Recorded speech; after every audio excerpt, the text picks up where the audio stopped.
Hi, for a start, ang instruction kasi dito sa Excel file is to create a new tab and label it as charts. So we already did that. Already do that by this one. So we create a new tab by just pressing the plus sign.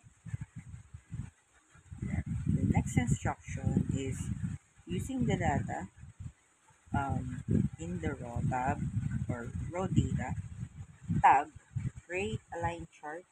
In this tab that trends the expiry date and insured value over time.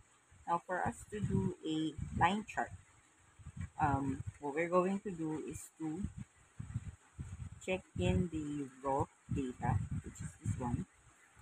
Tapos, i-highlight natin yung expiry na column at saka insured value using um, shift right cursor, yung right arrow, and then click mo yung control para makuha mo hanggang baba.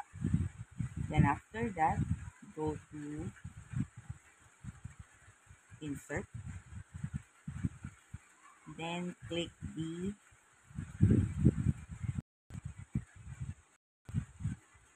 line, the line chart, which is this one, and then we will use this line to display trend over dates and times or ordered categories. So, kapag ka na-click mo na yan, magpa-pop up na yung chart. Eto na siya ngayon.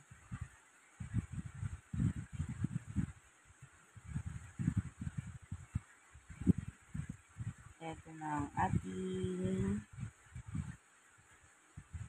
line chart. Yan. Next is, as per instruction,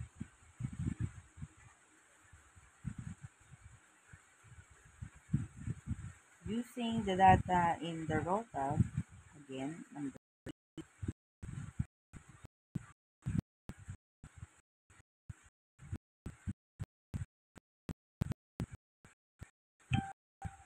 data in the raw tab, create a bar tab that displays from the raw data and display the chart show high to low. Sa raw data, ang nawa ko dito, dahil hindi naman siya kanina, ko, hindi siya in order. So, ang nawa ko, select shift arrow key, control arrow key, and control L to filter. Then, we are going or select natin yung largest. Yan. Then, control shift L ulit para ma-yung filter. And then, highlight. Highlight lang. Then, punta ka ulit sa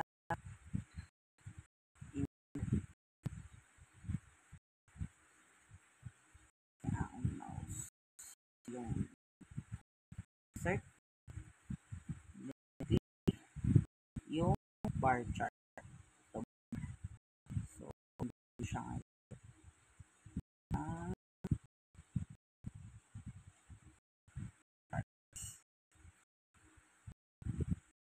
yan. Ito siya.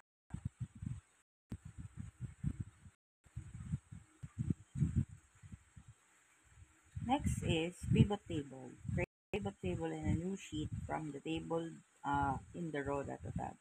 Ngayon, para makagawa tayo ng raw pivot table, ang gagawin natin is highlight natin to. Then, punta ka ulit sa insert. And then, click pivot table. table range. So, lalabas na yan.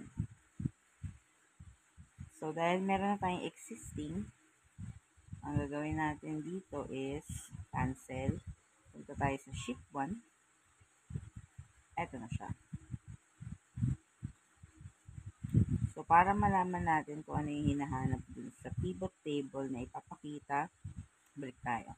In the pivot table, display the average of the insured value by state as row, and format insured value as amount. So, dito, insured value by state,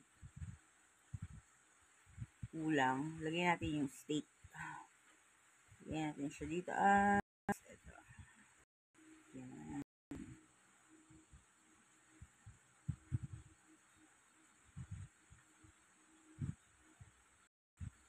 Okay.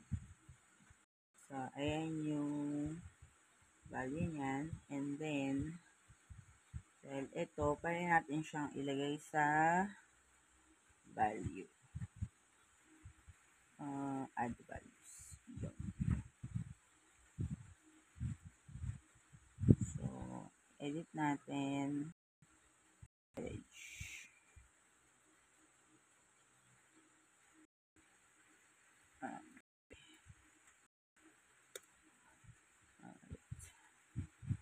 So, ito na siya. By state.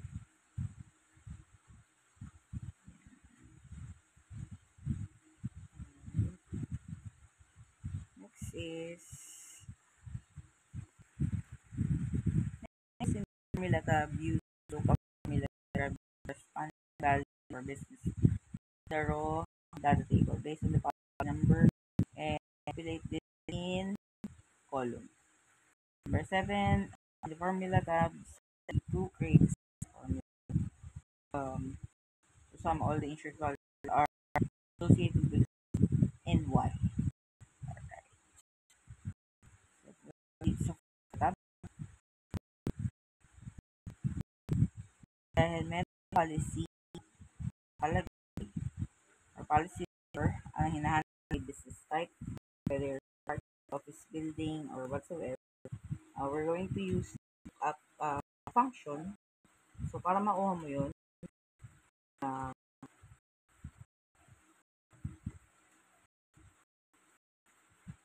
equal, and then up, then parenthesis, punta ka sa A2, then, comma, so that is raw data. So, ang lookup niya is apartment.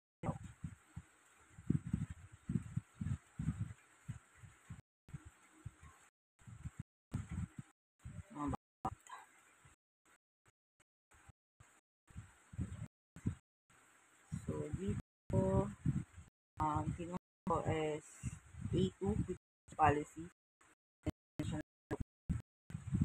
Okay.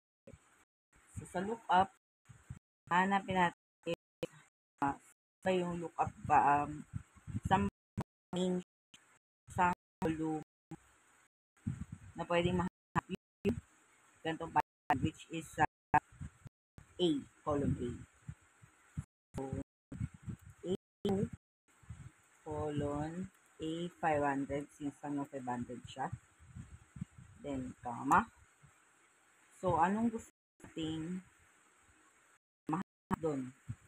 Or saan natin, anong need type ng pattern ito? Here,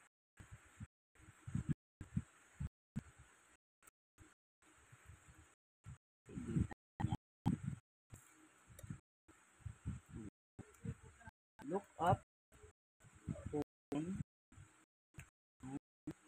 punta ka sa row,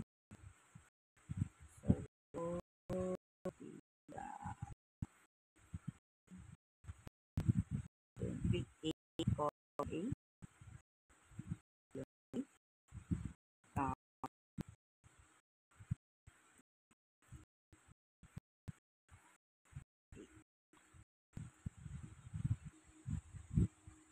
so, tulad ng formula natin, row A,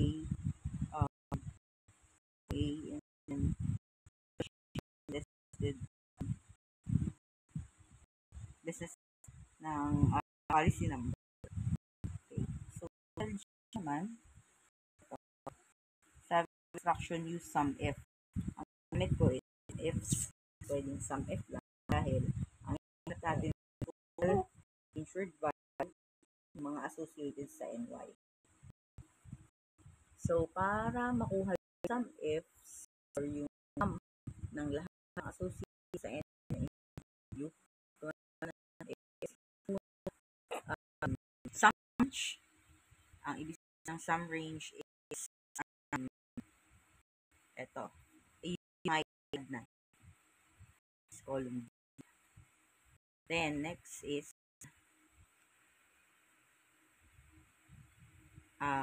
saan natin hahanapin yung mga associated sa NY, which is B. And then, after that, comma, and then NY, open and close quotations. So, meron tayong total sum of 1,490,000,000, 1,490,000,000,000, 634,488 associated sa New York na insured value. Next is ito. Medyo complicated yung formula from training natin lahat. Pati hinanap din natin yung amount which is nasa gitna. Kaya gawin tayo ng kung may ibang questions